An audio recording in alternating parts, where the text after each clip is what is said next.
Bueno, este... voy a empezar con el repaso de estadística-demografía. Ya saben que yo soy Félix Chauca. Cualquier pregunta que se vaya a tener para el repaso, al final yo soy un alumno, o sea, ustedes me pueden ayudar en algunas cosas y yo les pido a ustedes que me pregunten normal, me pueden escribir aquí pueden escribir en un grupo, al privado, lo que sea, o en el chat de Meet y les respondo, porque igual me he centrado, al menos lo más importante, que es la práctica, cómo vendría en el examen. Ya, así que a empezar. A ver, ya, como mencionó el profesor, en sí va a venir desde ANOVA, ¿no? Ya al menos yo voy a encargarme de la parte, al menos en la práctica va a venir ANOVA. Yo voy a encargarme ya, tengo que volver a explicar ANOVA para hacer la práctica. Después Chi cuadrado y Pearson con regresión lineal. Al menos, ese es en la parte de teoría. Y lo mismo para la práctica, ¿no? De ahí, Kevin es el quien se va a encargar de demografía como tal, que no es un... Es más memoria un poco, analizar cositas más sencillas, no es tan complicado. Así que vamos a empezar con ANOVA. Este... Ya, ahora, en sí hay que empezar, ¿no? Antes de ver la práctica como tal hay que ver la teoría. ¿Y qué es lo que hace ANOVA? ¿Para qué sirve? Ok. Eh, Primero, mide la variación. ANOVA mide la variación de un individuo con la media de su grupo. Aquí puedes ver, ¿no? Mira, tienes aquí el grupo uno. Lo que va a hacer es, halla su media y ve qué tanta variación hay.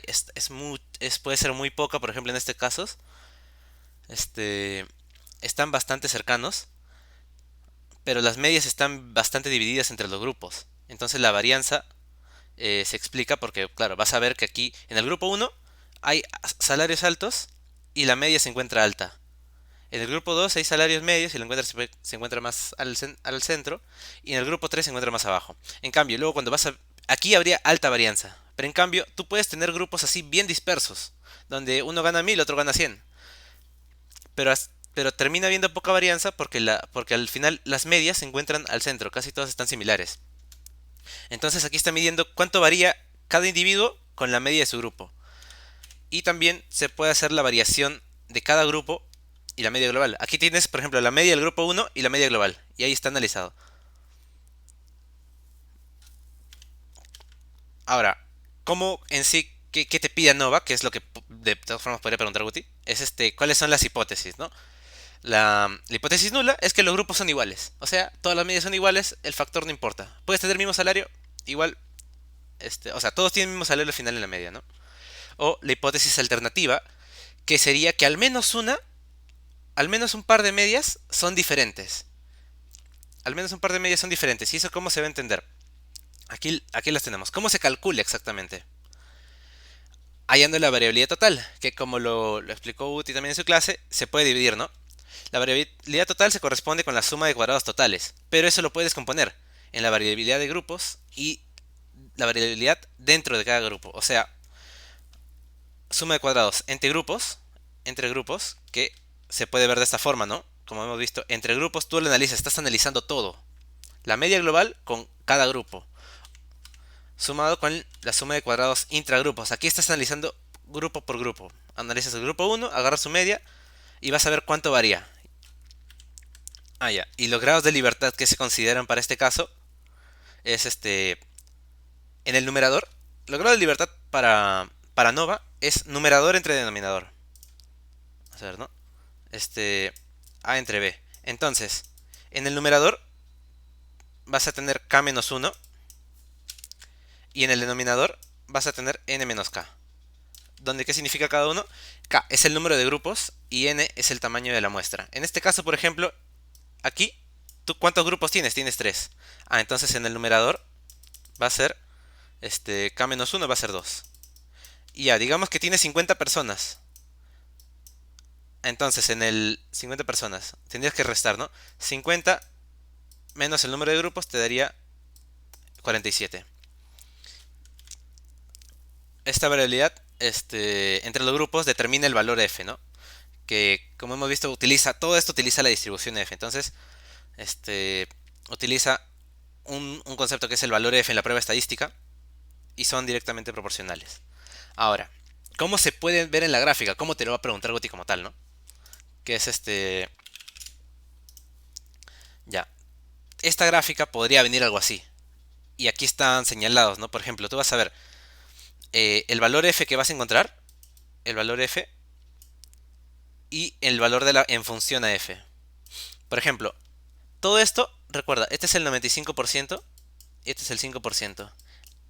Entonces, ¿a ti qué te interesa? A ti te interesa como investigador, ¿no? Tú quieres saber si este resultado es distinto, es nuevo. Ah, ya, te interesa estar acá, en la zona de rechazo de la hipótesis nula, entonces aceptas la alternativa. Pero ¿qué sucede si cae en el 95%? Ah, ya, es la zona de no rechazo, acepta la hipótesis, la hipótesis nula. Simplemente tú tienes que fijarte. Si está en esta colita de acá, a la derecha, ah, ya, es un rechazo. Entonces, tendría un valor de P, ¿no? P menor de 0,05. Y con eso aceptaría la hipótesis alternativa. Ahora, también otro factor importante que menciona al menos, ¿no? Es, en la hipótesis nula, el F tiene que ser menor. O sea, el F va a estar acá. Si te das cuenta, acá está el valor de F. Acá está el valor de F. Entonces, si el F es menor al de la tabla, ah, ya, va a estar para allá. Pero si es un valor muy alto, ¿qué sucede si es un valor muy alto? Ah, ya, entonces va a entrar para acá, en la zona de rechazo, en donde está la cola que te interesa llegar. Y ahí encontrarías un P menor de 0,05, ¿no? Ahora, como se puede ver en esta gráfica, la distribución es unilateral. O sea, a ver, vas a ver que tiene una sola cola, que es esta de acá, ¿no? Que es la cola que está acá señalada. Y esto siempre va a ser positivo. ¿Por qué? Porque como viste antes, se basa en sumas de cuadrados. Todo número al cuadrado va a ser positivo. Entonces, no vas a encontrar valores negativos.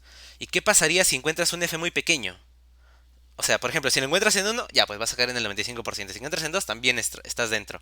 Pero, ¿qué puedes hacer para solucionarlo? Bueno, primero, no se rechazaría, entrarías en el 95%, todas son iguales. O, si es muy grande, por ejemplo, si encuentras ya en 7, 8, 9, si el f es muy grande, vas a entrar en la zona de rechazo, rechazas hipótesis nula, aceptas la, la alternativa y vas a decir que hay diferentes medias. Ahora, eh, ¿qué más puntos puedes analizar acá? Ya, ¿qué es necesario? O sea, te puede preguntar de frente qué tipo de variables voy a encontrar en ANOVA. Ya, la dependiente tiene que ser cuantitativa, independiente y categórica. Esto ya es más memoria, pero es importante que se recuerde, ¿no? También la normalidad de los residuales y la palabra homocedasticidad. Cuando encuentras esta palabrita ya tienes que acordarte. Homocedasticidad, ANOVA, relacionarlos de frente. Luego, esto también vino, no creo que lo vuelva a preguntar, pero vino, que ¿por qué no realizas múltiples test de student? Porque ANOVA es básicamente eso, hacer un test de student global. Pero entonces, ¿por qué no hacer solo varias test de student? Porque al momento de hacer ese procedimiento, vas a aumentar mucho la significancia del estudio. O sea, por cada vez que lo repitas, acá está una fórmula en que lo calculas. Entonces, por cada comparación que tú realices, por ejemplo, el grupo A con el grupo B, el grupo A con el grupo C, el grupo B con el grupo C, a más comparaciones, el alfa global va a ir disminuyendo. Y acá se puede ver en la fórmula. Si te das cuenta, está elevado. Entonces, está elevado al número de comparaciones. Entonces se va a ir alterando cada vez más. Por eso es que no te interesa hacer múltiples test de student. Y esta fórmula sería, bueno, preguntaron, no hallar el valor, creo, pero preguntaron cuál era la fórmula y era esta.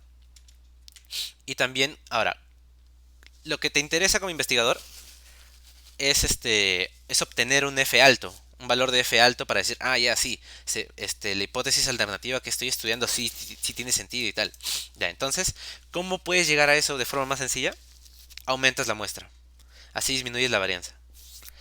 Porque el requisito es que la F calculada sea mayor que el de la tabla. Entonces, si tienes una F más alta, estás alcanzando ese objetivo. Entonces, básicamente, aumentas F aumentando la muestra.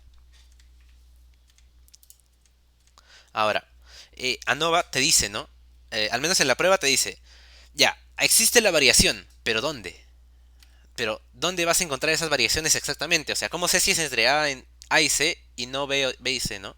Ya, para eso utilizas las pruebas a priori y posteriori, principalmente las posteriori que son las post-hoc que se han visto, ¿no? En las prácticas. Que aunque sea hay que saberse los nombres, que es la de Tukey y la de Shefe. O sea, tienes que relacionar ANOVA, Tukey, Shefe. Y esas serían las pruebas post-hoc. Que quizás lo podría preguntar, ¿no? Y ahora un ejercicio, ¿no? Imagínate, quieres saber si tienes aquí cuatro profesores. Tienes cuatro profesores y quieres saber si sus métodos de enseñanza son equivalentes o son muy variables. O sea, qué tan buenos son, ¿no? Entonces se les toma un examen final a sus alumnos, donde vas a analizar la variación de media de las notas obtenidas. La muestra por profesor es de 7 alumnos y se considera un alfa de 0,05. Ah, ¿cómo se ve esto? Imagínate, tienes aquí tu tablita. La doctora Mesa ahí te jala, ¿no? Bueno, con las justas. Paz buena gente, te ayuda. Angulo, pucha, un poco bajo. Y la doctora Delgado, que bien chévere, ¿no? Pero es exigente, entonces ahí están. Ahí están tus notas. Ahora, ¿qué es lo que quieres hallar? Si son muy variables. Y al ojo tú te puedes dar cuenta, no, sí, hay notas que están más altas que otras, están infladas. Este, pero ¿qué tanto así, no? Para eso utilizas el ANOVA. Este es un ejemplo práctico que se podría decir. A ver, este, ya. ¿Y cuáles son las preguntas que podrían venir como tal, no? La básica, ¿cuáles son la hipótesis nula y, y alternativa? Si tienes un valor de después, haces el cálculo todo, obtienes un estadístico de P 0,04. ¿Qué significa? ¿Cuáles son los grados de libertad en esta tablita? ¿Y cuál es la significancia? O sea, ¿cuál sería la significancia final si obtienes múltiples t-student? ¿Y eso mismo qué significan? O sea, ¿qué te da a entender que tengas una significancia diferente? Ahora, y luego, ¿no? Si aceptas la hipótesis alternativa, ¿en qué grupos estarían las diferencias? A ver, este... En la primera pregunta, las hipótesis no lee alternativa. Primero, ¿tú qué quieres hallar? Si son variables los métodos de enseñanza. Entonces la nula te quisiera decir, no hay variabilidad. Todos los profes enseñan igual. Esa sería la primera, ¿no? La nula. Todos los profesores enseñan igual, entonces la media de sus alumnos van a ser iguales. Ahora, la alternativa es que, no, los profesores tienen métodos de enseñanza distintos, tienen metodologías distintas. Entonces, sí, puedes ver, ¿no? Analizas y, ya, sí, las medias son distintas. Tú vas a ver que uno tiene más nota, otro tiene menos nota de promedio. Entonces puedes decir, no, por ejemplo, el doctor Angulo, pucha, un método de enseñanza quizás malo, entonces por eso no tiene notas más bajas. En cambio, doctor Paz quizás es muy bueno al momento de enseñar, entonces por eso vas a encontrar notas altas. Podría ser, no esa es la idea. Ahora, un P es igual a 0,04. ¿Cómo interpretas eso? Eso ya deberíamos saberlo todos. Tienes un P bajito, un P menor de 0,05, significa que rechazas la hipótesis nula y aceptas la alternativa. O sea, ¿qué significa? Que sí, efectivamente, el doctor Paz, hay diferencias en las medias. Tú vas a ver que hay un grupito de profesores aunque sea un profesor que dicta diferente con respecto a los demás. Aunque sea uno, dicta mejor, por ejemplo, ¿no? O peor. Eso significaría que aceptarías la hipótesis alternativa. Ahora, ¿cuáles son los grados de libertad? Ya, y como hemos visto, ¿no? Es numerador entre denominador. Ya. Entonces, arriba tiene que ser K menos 1 y abajo es N menos K. Entonces, K menos 1 es el número de grupos. ¿Cuántos grupos hay? 4. 4 menos 1, 3. Luego, abajito es la muestra total. N es el tamaño de la muestra y K es el número de grupos. ¿Cuánto es de muestra? Si te das cuenta, son 4 alumnos por 7 profesores cada uno. Entonces 28.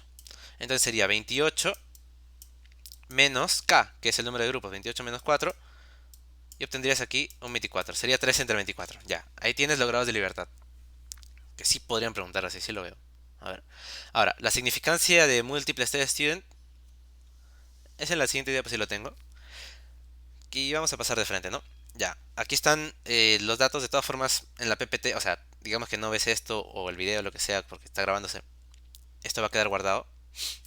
Ya, en la significancia de múltiples t-student es con esta formulita, el alfa global. Entonces, eso es, aplicas el cálculo. De hecho, creo que aquí está mal.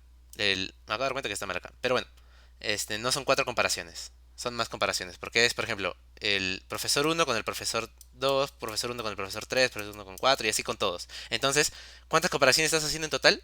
Ya, no sé, pero eso lo elevarías acá. Entonces, obtendrías una significancia global mayor que esto seguramente.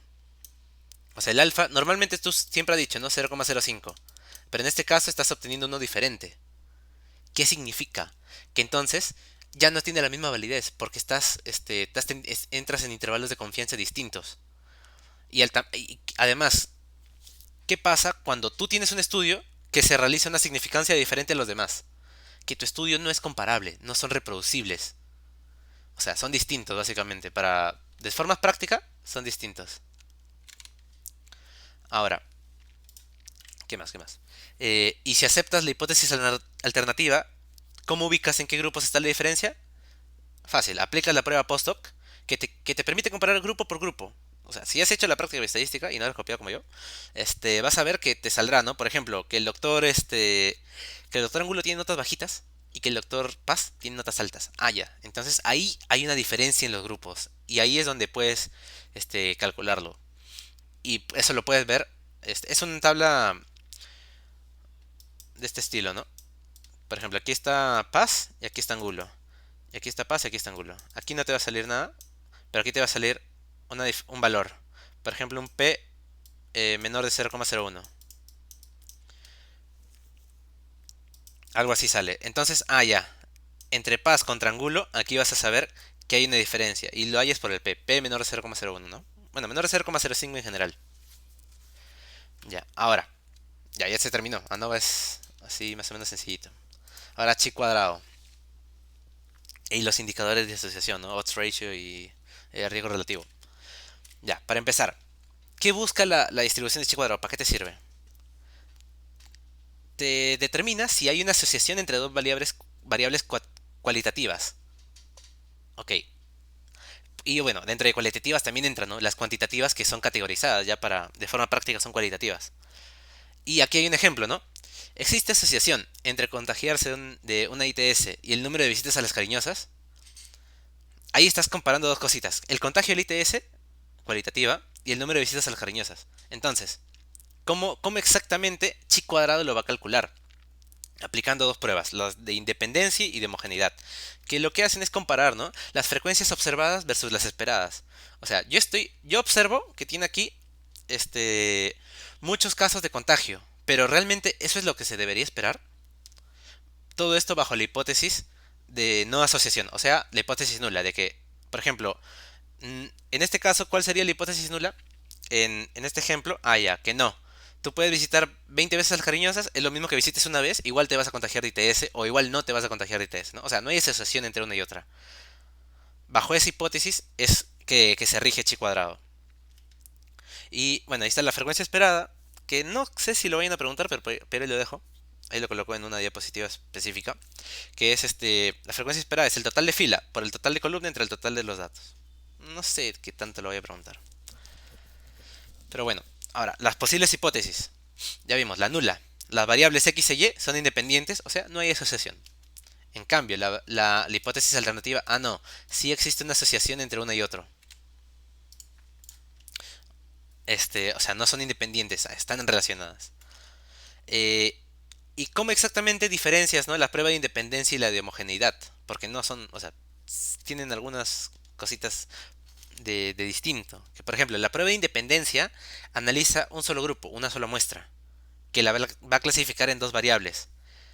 Y la hipótesis nula es que estas son independientes. O sea, la prueba de independencia te dice si son independientes o no. Básicamente, ¿no? El mismo nombre te ayuda y es en un solo grupo. Si las variables en ese grupo son independientes. En cambio, la de homogeneidad te quiere decir que son iguales, ¿no? O equivalentes. Entonces, en este caso está viendo si los grupos son equivalentes, si son homogéneos. Para poder aplicar la prueba, tú no vas a poder aplicar una misma prueba tan sencillamente a un infante o a un viejito. O sea, son distintos. Por ello, se aplica la prueba de homogeneidad, que va a comparar una sola variable, pero en varios grupos. Y la hipótesis nula te va a decir, ¿no? Que sí, los grupos son homogéneos. Ahora, también otra cosa que van a preguntar seguramente, los grados de libertad. Y esta sí la veo, ¿no? Que te dirán de frente. pon una tablita, es número de filas menos uno por número de columnas menos uno. Y en el ejemplo, ¿no? Aquí me inventé un cuadrito en el cual puedes ver, ¿no? Las visitas a las cariñosas, una visita, 2 a 4, 5 más. Y ITS positivo y negativo. Entonces, te piden, haya los grados de libertad en esta tablita. Que sí, sí lo podrían preguntar fácil. Entonces, ya vimos, es número de filas por número de columnas menos uno. El número de filas, si te das cuenta, son solo dos. Estas son las filas. ITS positivo y ITS negativo. Entonces 2. Menos uno, 1. Ahí está. Luego, ahora, el número de columnas. Si te das cuenta que hay 3. Estás analizando 3 partes. De 3 formas. Ah, entonces es 3 menos uno, 2. Y 1 por 2 serían 2 grados de libertad. Si te das cuenta es bastante manejable. A ver, ahora, ¿cómo exactamente interpretas los resultados? Ya estableciste, ¿no? Las hipótesis nula y alternativa. Todo esto siguiendo el mismo ejemplo. No hay asociación en la nula. No hay asociación entre el número de visitas a las cariñosas y el contagio de una ITS. O sea, son independientes. Como ya te dije, puedes visitarlas 20 veces una vez, igual te puedes contagiar de la misma manera. En cambio, la alternativa te dice, ah, no, existe una asociación entre visitas a las cariñosas y el contagio de ITS. O sea, por ejemplo, ¿no? Lo que esperarías es que a más visitas es más probable que te contagies. O sea, hay una asociación, hay relaciones ahí. Y la regla de decisión que se toma, bueno, es que el chi cuadrado calculado tiene que ser mayor al tabular. Bueno, al final, de forma práctica, tú vas a calcular el estadístico y obtienes el valor P. Y aquí hice una tablita, con Jamovi claramente. Y acá está, ¿no? Tú buscas el valor P. Todo termina al final, te puede preguntar todo, pero lo que importa al final es únicamente el valor P. Que ahí está, obtienes un valor P menor a 0,001. ¿Qué significa? Rechazas la hipótesis alternativa y rechazas la nula y aceptas la alternativa. Así siempre. Valor P menor de 0,05, rechazas nula y aceptas alternativa. Y cómo te podría decir en la oración, ¿no? Que tienes que ser bien preciso. Seguramente Uti pueda meterte ahí distintas formas de llamarlo. Lo que al final, las oraciones que él ha colocado en su diapositiva es, o sea, cómo enunciar la conclusión es, con un nivel de significancia 0,05, se puede afirmar que existe una asociación entre el contagio de un ITS y el número de visitas a las cariñosas. Esa es como la conclusión ordenada, ¿no? Que se puede decir. Ahora, hay consideraciones, no se puede aplicar de frente, ¿no? El chi cuadrado. Por ejemplo, los valores esperados, que ya habías visto cómo se calculaba antes, tienen que ser mayores a 5. ¿Qué sucede si encuentras muchos valores esperados menores a 5? Tienes que aplicar Fisher. Y eso sí podría preguntarlo en teoría. Encuentras valores esperados varios menores a 5. Más de 20% es el porcentaje que tienes que buscar. 20% menores a 5, ah ya, Fisher, de frente. Ahora, en la gráfica de chi cuadrado, ¿cómo se ve? Bueno, es unilateral y no acepta negativos. Porque está al cuadrado. Los valores que se consideran están elevados al cuadrado. Por eso son no pueden ser negativos. Y es unilateral. O sea, la cola que se considera como con el gráfico de ANOVA es hacia un lado nada más. Luego, ambas variables tienen que ser medidas en escala nominal. Es importante que sean nominales, por ejemplo, pero también puedes aplicar en algunos casos cuando son ordinales. Y aquí sería importante, ¿no? Que si encuentras ya chi cuadrado, variables ordinales, tienes que aplicar las siguientes pruebas, ¿no? Como son la de las pruebas Gamma, Summers, Kendall. Tau B de Kendall, Tau C de Kendall. ¿Y qué pasa si no las aplicas? Al final, la interpretación de datos que tengas va a ser alterada. A ver. Ya, algo más creo que tenía que mencionar acá. A ver. Ya, bueno, eso por ahora. Ahora, el riesgo relativo. A ver. ¿Qué es el riesgo relativo? Te permite establecer, ¿no? La asociación entre un factor de riesgo y una enfermedad. ¿Y cómo lo hace? Comparando el riesgo de los expuestos frente a los no expuestos. Es una razón, ¿no? Entonces, ese es el riesgo relativo. que acá está, ¿no? Que se calcula como la incidencia entre los expuestos dividido entre la incidencia entre los no expuestos. Y ya sabes que la incidencia es los enfermos entre el total. Y acá está, ¿no? La tablita.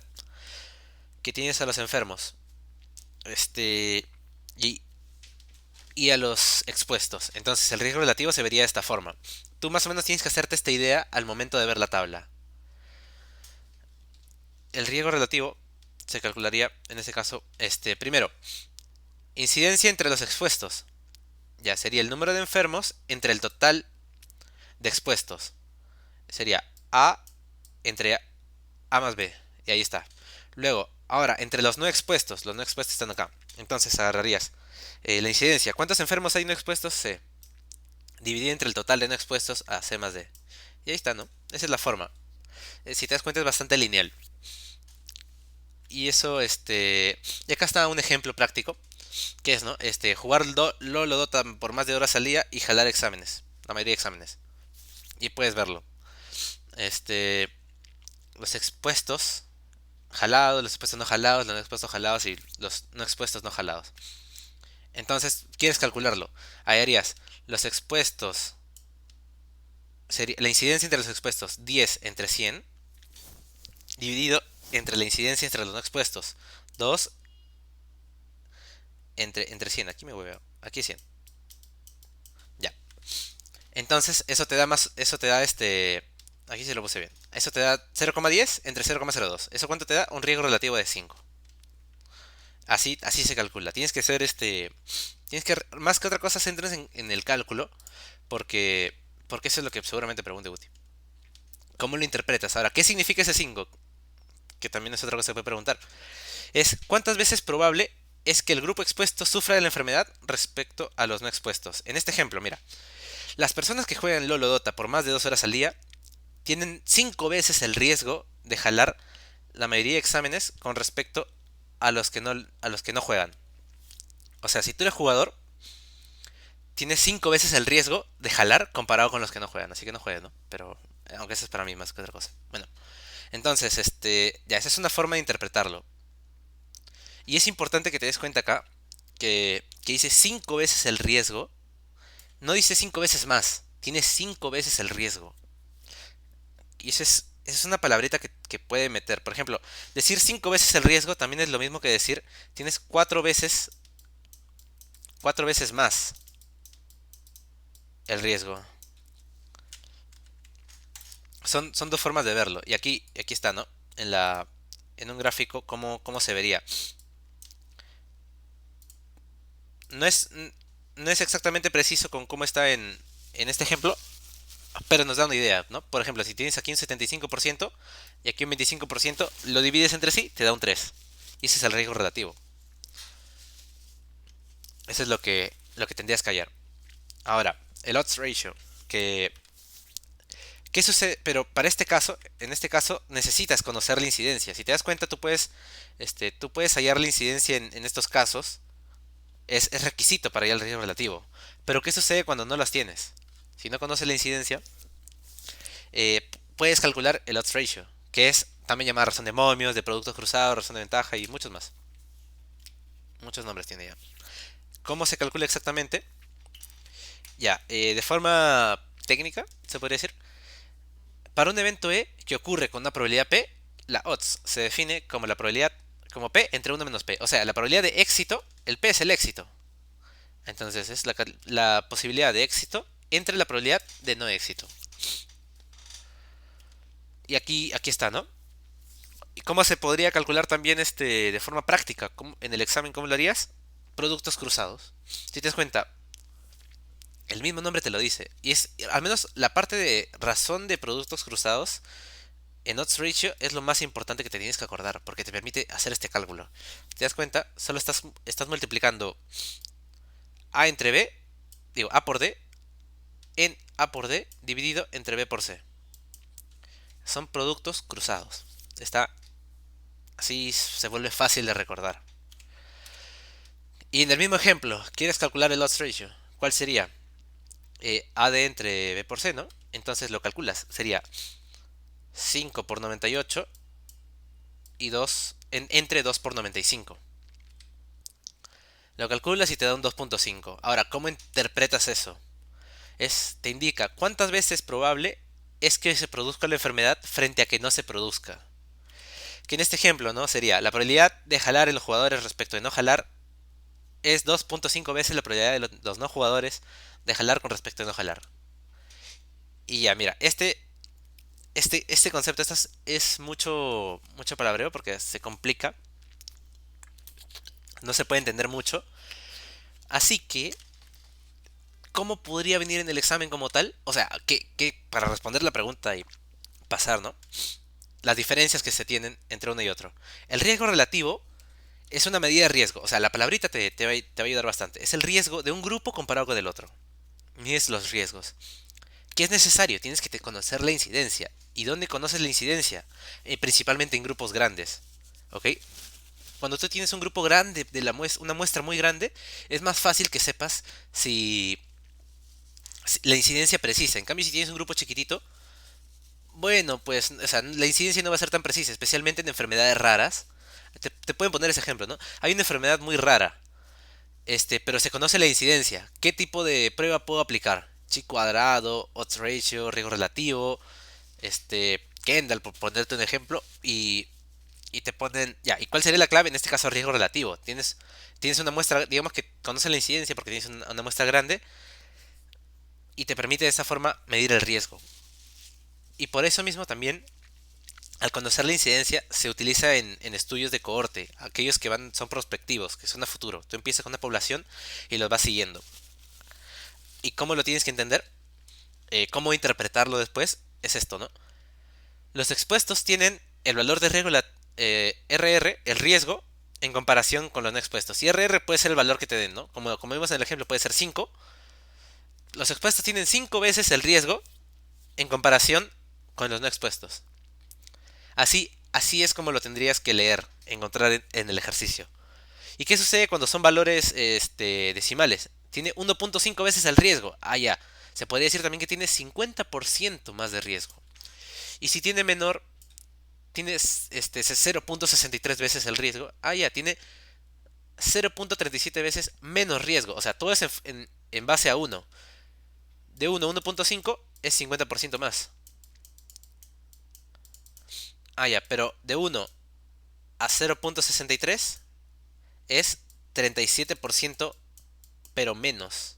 Así es como lo tienes que entender. Ahora, en el odds ratio, lo más importante, acordate los nombres, porque lo pueden preguntar de varias formas. Relaciona el éxito entre el no éxito. Riesgo relativo es riesgos. En cambio, en odds se habla de éxitos y no éxitos. Si sabes un poquito de inglés, también te puede ayudar un poquito ahí para recordarlo. Pero bueno, se puede utilizar en todo tipo de estudio, porque no tienes que conocer la incidencia. Entonces tú puedes conocerla, puedes tener un n muy grande, un n muy chiquito, no importa, tú puedes aplicar tu odds ratio. Igual, la interpretación puede variar, ¿ya?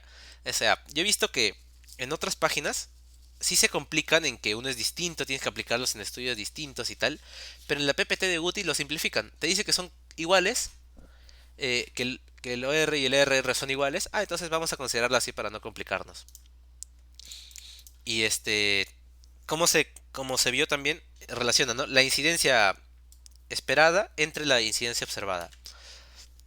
Y como consideraciones finales, al menos para estos dos, tienes que ver el valor si es mayor a 1 o menor a 1. Digamos que es menor a 1, se vuelve un factor protector. Porque como por ejemplo, este 0,63 es menor a 1. Y como puedes ver acá, tiene 0.37% menos de riesgo. Y eso puede ser después vamos a ver ejemplos. Pero Pero claro, se vuelve un factor protector cuando tienes menos riesgo, entonces te protege, ¿no? En cambio, cuando tienes un valor mayor, como puede ser este 1.5 o el 5, significa que es un factor de riesgo, como se vio en el ejemplo del LOL. Ya. ¿Qué sucede si juegas LOL? Ah, tienes más riesgo de jalar exámenes. Entonces, ya es algo que no se debería hacer, ¿no? En cambio, lo otro sería una conducta que promoverías, por ejemplo. Pero también, ya, y al momento de verlo en un gráfico, bueno, en una tabla, ¿no? Que seguramente Guti ponga tablitas. Estos resultados tienen que ir acompañados de su intervalo de confianza. Pero, como lo preguntó también en la clase, ¿qué sucede si ese intervalo de confianza incluye la unidad? Entonces, no es estadísticamente significativo. Y aquí te van a poner, ¿no? Por ejemplo, a ver, no, 5 no. Te ponen un 1.5, te ponen un OR, un odds ratio de 1.5 al 95% de confianza, ¿no? Intervalo de confianza, pero aquí tú encuentras esto. Aquí entras en un 0,9 a 1.84, ponte, algo así. Si te das cuenta, entre este rango está el 1, está la unidad. Entonces, sí podría preguntar algo así, ¿no? ¿Qué podrías entender de esto? O sea, si tú te quedas en esta parte, vas a decir, ah, ya, tienen 50% más de riesgo y marcas esa. Pero realmente, cuando ves este datito de acá, cuando ves que el 1 se encuentra en el rango del intervalo de confianza, vas a saber que no, realmente ese resultado no es estadísticamente significativo. Porque el parámetro, o sea, este intervalo de confianza te dice, este valor es donde puedes encontrar el parámetro, ¿no? Y si encuentras un valor de 1 dentro del rango, significa que al final no cuenta, no te va a servir. Ya no es estadísticamente significativo. Ahora, un ejercicio práctico, que yo quizás podría decir que es una fija. Este, ya, en un estudio se quiere conocer si hay asociación entre los síntomas gástricos, puedes tener ningún síntoma, 1, 2 o más de 3, con el número de comidas que un estudiante tiene en Cangallo. Pues ninguna comida, 0 a 2 por semana, 3 a 6 por semana o más de 7. Puede ser desayuno, almuerzo, cena, ¿no? Digamos que quiere hacer un estudio así. Ya. Te ponen esta tablita. Que acá está, ¿no? Todos los datos. Las comidas en Cangallo y los síntomas. Y ahí están los resultados. Al menos agrupados. ¿Cuáles son las preguntas que te pueden hacer? Las hipótesis. O sea, eso es algo que de todas formas tienes que recordar. ¿Cuáles son las hipótesis? ¿Cuáles son los grados de libertad en este caso? Te ponen el resultado del valor P. Ahí está. Tienes un P menor a 0,01. 0,001. Entonces, ¿qué interpreta? ¿Qué significa? ¿Y cuál sería la conclusión en base a eso, no? Ya, primero, ahí está la tabla completa. La hipótesis nula y alternativa. La nula te diría que no hay asociación. O sea, tú puedes comer en Cangallo y no por ello no vas a tener síntomas gástricos. O sea, son independientes, no hay relación simplemente. Y la alternativa te diría, no, sí existe una asociación entre el número de comidas que un estudiante tiene en Cangallo y los síntomas gástricos. Hay una relación ahí. Hay una asociación. Los grados de libertad, como ya vimos, es filas menos uno por columnas menos uno. En este caso, filas. Tienes 3. 3 filas. Menos uno, 2. Aquí tienes cuántas columnas. Tienes aquí 4 columnas. 4 menos uno, 3. Ah, y entonces acá está 3 menos uno por 4 menos uno. Eso da 2 por 3. Y al final lo tienes un 6. Ahí ya están los grados de libertad. Eh, Ahora, interpreta el valor P. Ya viste, es menor de 0,1. Es menor de 0,001. Entonces, rechazas la hipótesis nula y dices, ah, sí existe asociación estadísticamente significativa entre las variables. Estás aceptando la hipótesis alternativa. Y la conclusión, ¿no? Sería, ¿qué se puede rescatar de este ejercicio? Que mira, se está analizando variables categóricas. El número de síntomas digestivos es categórico. Y también el número de comidas en Cangallo, si te das cuenta, está categorizado. Por lo que se puede emplear chi cuadrado y se determina, ¿no? Al final que sí están relacionadas estos dos. De hecho, si vamos a detalle, puedes ver, ¿no? Que a más comidas, vas a ver más síntomas digestivos. Al menos en este casito que me he inventado. Pero podría ser, ¿no? Y tienes una idea de tesis. ¿Qué más? Otro, para el riesgo relativo y razón de productos cruzados. Imagínate que tienes ahí una investigación donde se toma una muestra de postulantes de la 22.2 y se quiere conocer la asociación entre exposición al sol durante estos exámenes, pero con protección bloqueador, ¿no? Por ejemplo, bloqueador solar, y el desarrollo de melanoma maligno cutáneo tras 10 años. Entonces, ahí está la exposición al sol y melanoma y sin melanoma, ¿no? En este caso, si al realizar el cálculo obtienes tales valores, ¿qué hallaste? Y te dan dos valores acá, ¿no? Puedes hallar 0.1929 o 0.1954. ¿Cuál has hallado en cada uno? Porque si te das cuenta tienes la incidencia. O sea, este es un... Podría decir que este es una muestra grande, entonces tienes la incidencia. Puedes ver si... Puede ser cualquiera. Así que te pueden preguntar cuál es. Luego, ¿qué interpretación tienen los valores calculados? O sea, ¿qué significa esto y qué significa esto? Si son de riesgo o de beneficio. Y si encuentras un intervalo de confianza del 95%, pero se encuentran estos valores, ¿qué puedes hacer? ¿Qué vas a entender en el ejercicio? ¿Qué marcarías? A ver, eh, ya, primero, a ver, obtienes este 0.1929. Si te das cuenta acá, realiza cálculo de productos cruzados, o sea, esto multiplicado, dividido entre esto también multiplicado, te obtienes este valor. Ah, entonces es odds ratio, es productos cruzados. Ya sé qué es. Ya, ahí tendrías una parte. Entonces el otro, ese debería ser riesgo relativo. Y sí lo puedes calcular, ¿no? 13 entre 4115, o sea, esta es la incidencia entre los expuestos, dividido entre 69 entre 4269, que sería la incidencia entre los no expuestos. Eso te da este valorcito, como tenemos calculadora, podríamos hacerlo, y eso sería el riesgo relativo. Ahora, ¿qué interpretación tienes? Ah, ya. Sería esto, ¿no? Los expuestos al sol con protección solar tienen 0.19 veces el riesgo en comparación con los no expuestos, en este caso, ¿no? De presentar melanoma maligno cutáneo tras 10 años. Completo sería así, ¿no? Pero aquí lo he simplificado. O también otra forma de verlo.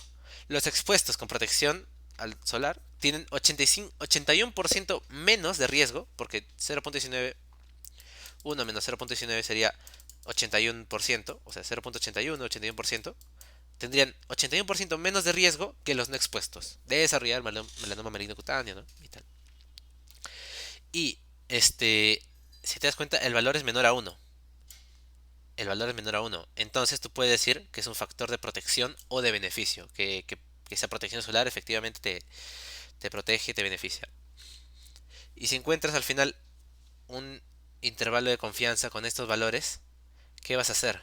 Si te das cuenta, ya te dije, aquí en este grupito está el 1. Tú aquí puedes encontrar entre 0.19 y 1.23 está en la unidad. Entonces este valor ya no se vuelve significativo.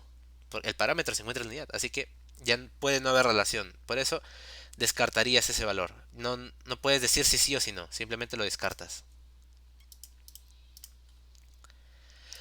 A ver, ya. Ya creo que está por esa parte. Y ya, para terminar el último capítulo, bueno, la teoría 10 que corresponde a Pearson, bueno, Spearman y regresión lineal. Ya, ¿qué es la correlación lineal? Te permiten relacionar dos variables cuantitativas, también conociendo su intensidad y su naturaleza. Siendo más técnicos, como lo pone Guti al menos es, mide y evalúa la asociación lineal entre dos variables, intensidad. Esta posible correlación se puede apreciar mejor en un diagrama de dispersión. Básicamente, y acá este es el ejemplo que colocó, ¿no? Temperatura y casos de infecciones respiratorias agudas. Si te das cuenta, a más temperatura hay menos infecciones agudas. Y aquí vas a ver, ¿no? Por acá, a más o menos 21 grados hay pocas infecciones. En cambio, a 18 grados, mira cuántas infecciones hay. O sea, hay una, y si te das cuenta, más o menos como que tiende a ir toda a la baja, ¿no? Entonces, a más temperatura, menos infecciones. Y también al revés. A menos temperatura, más infecciones. Esa es la correlación que se podría buscar hallar. ¿Y en quiénes lo podrías practicar? ¿En qué variables?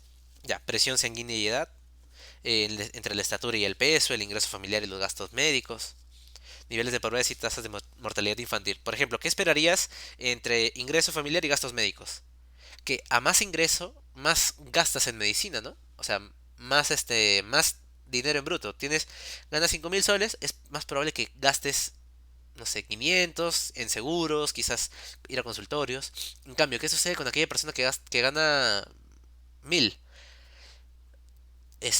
No es tanto dinero y se va a centrar seguramente en en alimentos, en en servicios básicos. Entonces, ya, esa es una forma de relacionarlo y saber qué tan fuerte es esa asociación, ¿no? ¿Qué tanto más, qué tanto menos puede gastar? A ver, ¿qué más? Y es importante este datito que puede haber correlación, pero no significa causalidad. O sea, no significa que por tener menos ingresos necesariamente vayas a gastar, que por eso vayas a gastar menos en, en hospitales, medicinas, etcétera, ¿no? No es la causa, pero significa que hay una correlación, que están vinculados. Ahora, ¿cómo se mide? Utiliza el coeficiente de correlación lineal de Pearson, que puede tener valores de -1 a 1. ¿Y cómo se interpreta? O sea, te van a dar el datito, te van a dar el coeficiente. ¿Cómo lo interpretas? Ah, ya, hay una asociación lineal que puede ser positiva o negativa. Y acá está la gráfica, una línea en la que puedes ver, ¿no? Un posible R que llega a -1, un coeficiente de -1 y un coeficiente de 1. Entonces, por ejemplo, si te encuentras aquí un -1, significa que es perfecta, pero es negativa. Es negativa perfecta. Y si te das cuenta, tiene esta forma, ¿no? Hacia la baja. Entonces, sería a mayor valor de x, este sería el x, a más x hay menos y. Y a menos x es más y. Si te das cuenta, son inversamente proporcionales en ese caso. Luego, digamos que aquí tienes un valor de 0,75. Podría decir que hay una asociación lineal negativa alta. Luego moderada. Y vas a ver que no es tan fuerte la asociación. Vas a ver que es un poquito más disperso. Luego puede ser luego mediana, más o menos, en 0,25. Cuando es cero, directamente no hay asociación. ¿Cómo se ve en la gráfica? Tú vas a ver aquí una línea horizontal, perfectamente horizontal. Entonces, directamente no hay asociación entre las variables. Luego puede ser mediana otra vez, pero en este caso sería asociación lineal positiva mediana, ¿no? Luego puede ser moderada, ves, si te das cuenta, empieza a elevarse un poquito y puedes notar que a mayor valor de x también hay un mayor valor de y. Después puede ser un poco más alta hasta llegar a una relación perfecta, ¿no? Si te das cuenta, crecen en la misma proporción. Por ejemplo, aquí 2 a 2, 4 a 4, 6 a 6, ¿no? Y así se corresponden entre sí. Todo esto va a ir acompañado del valor P y podrías decir que son proporcionales. Al menos esta parte te permite ver en los gráficos, ver que sí, son proporcionales. Para Pearson son proporcionales.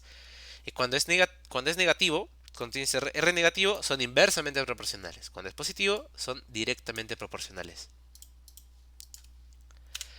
Ahora, ¿qué más considerar al momento de aplicar la correlación lineal?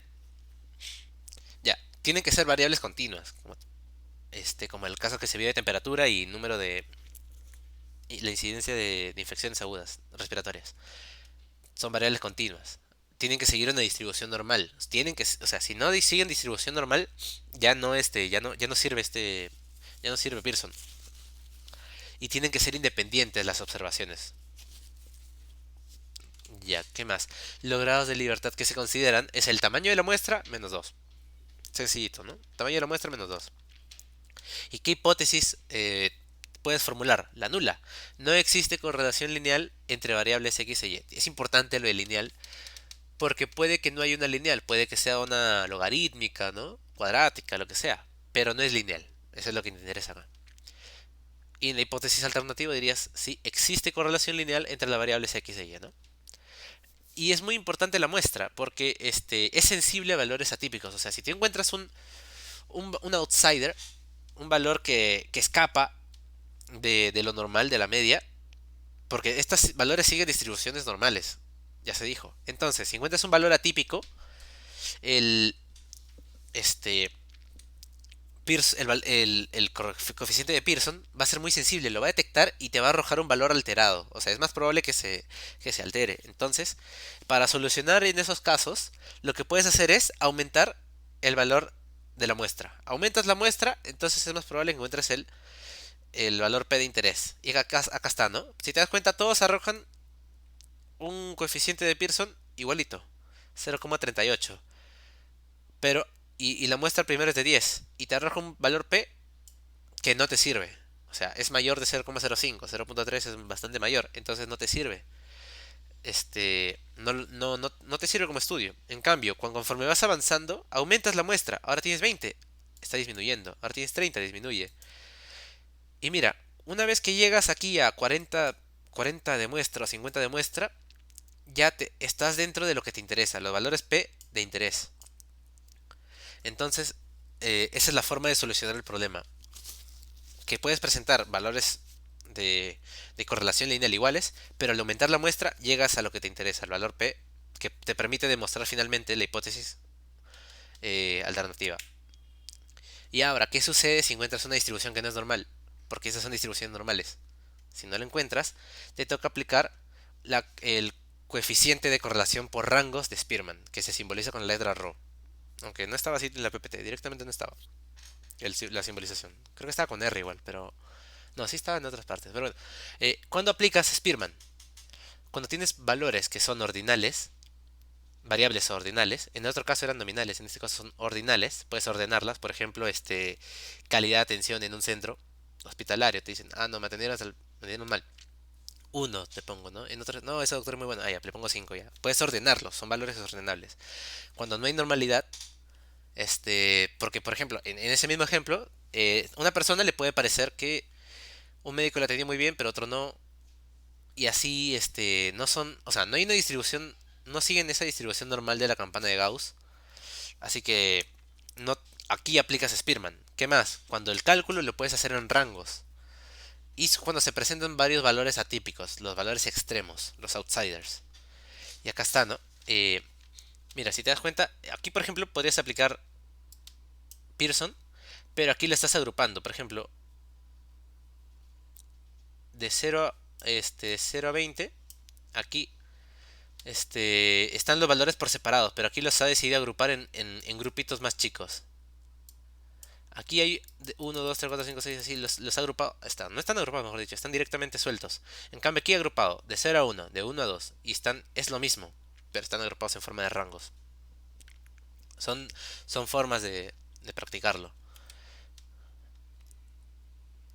Ya, ahora, y esto se relaciona bastante con la regresión lineal simple, que es lo que hace. Te puede decir la relación entre dos variables cuantitativas, verificando si es lineal. Ya, vamos a ver. Lo que quiere, ¿qué es lo que busca realmente? Predecir el valor de una variable con el valor que tengo de otra variable. Si te das cuenta, estos son esto es como en un plano cartesiano tú lo puedes colocar y son lineales, ¿no? Entonces tú puedes relacionarlo con la ecuación de la recta después. Y exactamente cómo lo va a hacer, y ahí es donde entra la ecuación de la recta como tal, que vas a ver, ¿no? Eh, que sigue esta fórmula. Era, ¿no? Acá está, ¿no? Y es igual a x más b. Eso ya lo hemos visto todos. Y llevado al menos a regresión lineal es esto. Y se mantiene. B es b sub 0, beta sub 0. Y el a se vuelve esto. Y el x se mantiene, ¿no? Y aquí se le agrega una cosita que es el error estándar. Al menos así es como estaba. Entonces se podría decir, en la regresión lineal te viene esto, solo esto no, falta el error estándar en el ejercicio. Y si te das cuenta, se relaciona bastante bien, ¿no? Donde beta, en este caso sería la pendiente. Bueno, no. Sí, bueno, beta sí es la pendiente, aquí lo puedes encontrar. ¿Qué sucede cuando tienes un beta positivo? Se ve de esta forma, ¿no? Ya esto es academia. Entonces podría decir que es una función lineal creciente. O sea, hay una regresión lineal positiva, creciente. ¿Qué sucede si es negativa? Lo vas a ver de esta forma. Cuando es constante, la pendiente es cero. Entonces no hay relación. Y en este caso no es función, ¿no? Pero eso es difícil que se encuentre. Lo más importante serían estos dos. Y también más o menos porque podría haber, ¿no? Directamente no hay relación. Entonces dices que esos variables, no hay asociación, nada que ver. Y acá hay un ejemplo, ¿no? Este, cómo se podría ver, ¿no? Los años de escolarización con el salario bajo. Al menos así encontré en un ejemplito. Donde vas a ver, ¿no? A más años de... Bueno, en este caso sería quizás salario directamente, ¿no? Podría ver, a más años de escolarización es más probable que encuentres me, este, un, un mejor salario. Quizás así se podría analizar mejor. Y, y si te das cuenta también acá está analizando, mira, por qué encuentras estos, qué significan estas rayas? ¿Y por qué, si te das cuenta acá hay un bien pintadito al centro, en la zona media, en cambio encuentras así valores así chiquititos punteados en los extremos? Es porque siguen una distribución normal. En la regresión lineal, aquí estos valores siguen una distribución normal que se puede ver. Por eso vas a encontrar el centro siempre está lleno de gente y los extremos siempre son bien chiquitos. A ver, ¿qué más? Ya, y qué... Bueno, esto son datitos que quizás... No sé si lo voy a preguntar, pero seguramente haya que tenerlos en cuenta. Leerlo, ¿no? Y recordarlo por si lo pregunta. Que claro, los valores de X son fijos. Por ejemplo, años de escolarización. 2 años son fijos, 4 años son fijos. En cambio, los valores de Y son aleatorios. Por ejemplo, ya, tienes 10 años de escolarización. Y claro, tú puedes tener distintos valores. O sea, tu salario puede variar muchísimo. De todas formas, son aleatorios. Pero lo que es fijo es que tú vas a tener 10 años de escolarización. Luego, existe también dice, ¿no? Que existe un valor Y específico con distribución normal para cada valor de X, como se puede ver acá, ¿no? En los 10 años de escolarización, aquí tienes la distribución normal de esos 10 años de escolarización, que se corresponde con este valor de X, con este único valor de X. Las varianzas de las poblaciones Y son todas iguales, las medias poblacionales de Y están sobre la recta, o al menos tienen que encontrarse, ¿no? Sobre la recta. Este, y los valores de Y en distribución normal. Ah, los valores de Y están en distribución normal y son independientes. Bueno, esos son datitos que nomás habría que leerlos, recordarlos quizás. Y estos nombres que se les dan, ¿no? A la variable independiente e independiente. Que ahí lo pongo nomás, solo para recordar, ¿no? Que la variable independiente es la causa, a lo que te expones, que te permite predecir, lo controla el investigador. Este es el factor de exposición, ¿no? Y así, y se le llama regresor también. O sea, son nombrecitos que hay que considerar, ¿no? La variable dependiente, tú no la controlas como tal. Es la información que se quiere hallar. Buscas, o sea, es el resultado que buscas, el posible efecto que se pueda tener, la consecuencia, o regresando, que tiene también de nombre. Y luego está el coeficiente de determinación que se representa como R cuadrado realmente. Y ya, ¿qué hace? Te puede decir si la fuerza, qué tan fuerte es la relación lineal entre dos variables. Y es simplemente el cuadrado de la R de Pearson. Se interpreta de la misma manera, casi de la misma manera. O sea, un valor cercano a uno significa que es un buen modelo para predecir. O sea, si una prueba tú ves que tiene un valor de uno, ya, sí me sirve para estudiar, para poder predecir este valor. Porque tú ya sabes que es como una función, ¿no?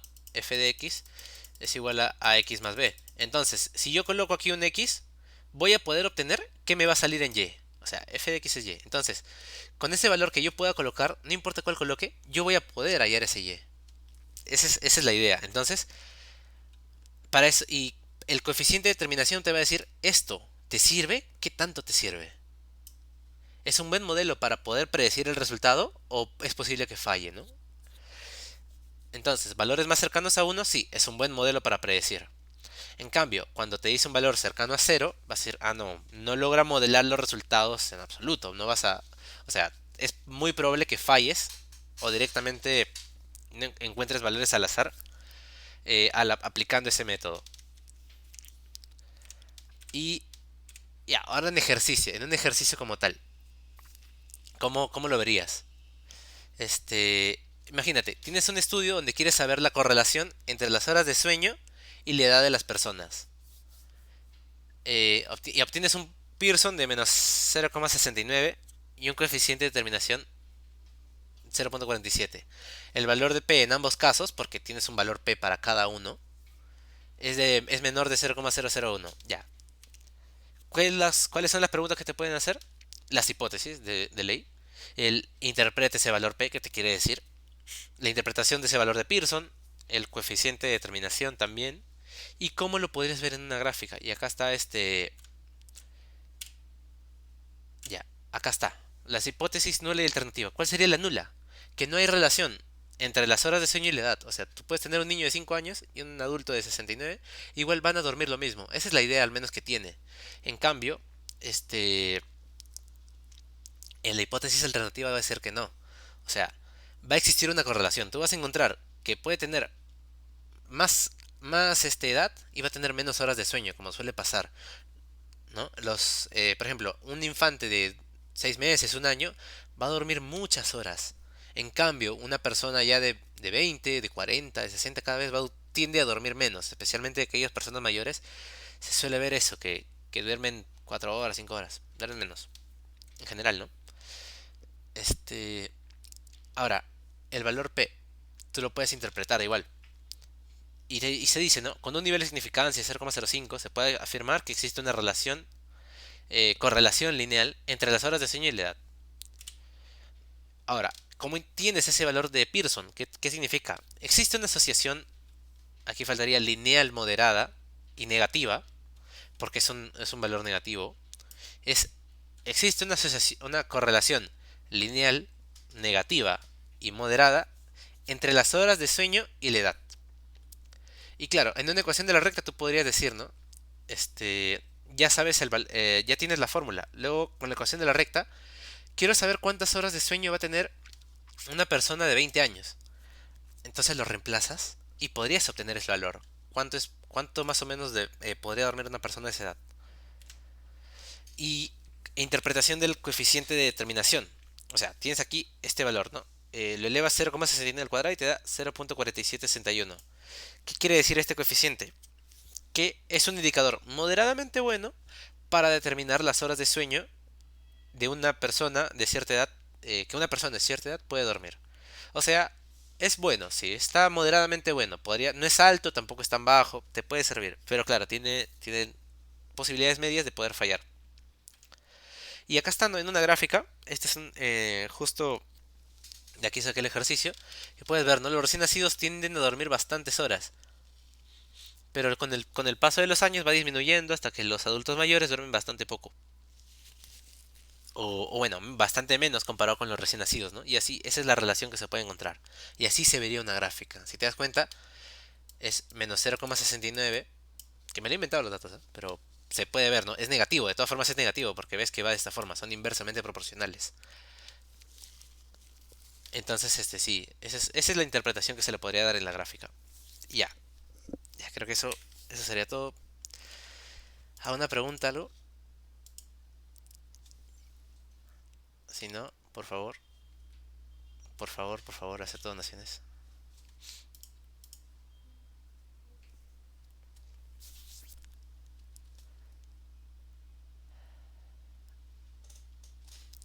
Ya,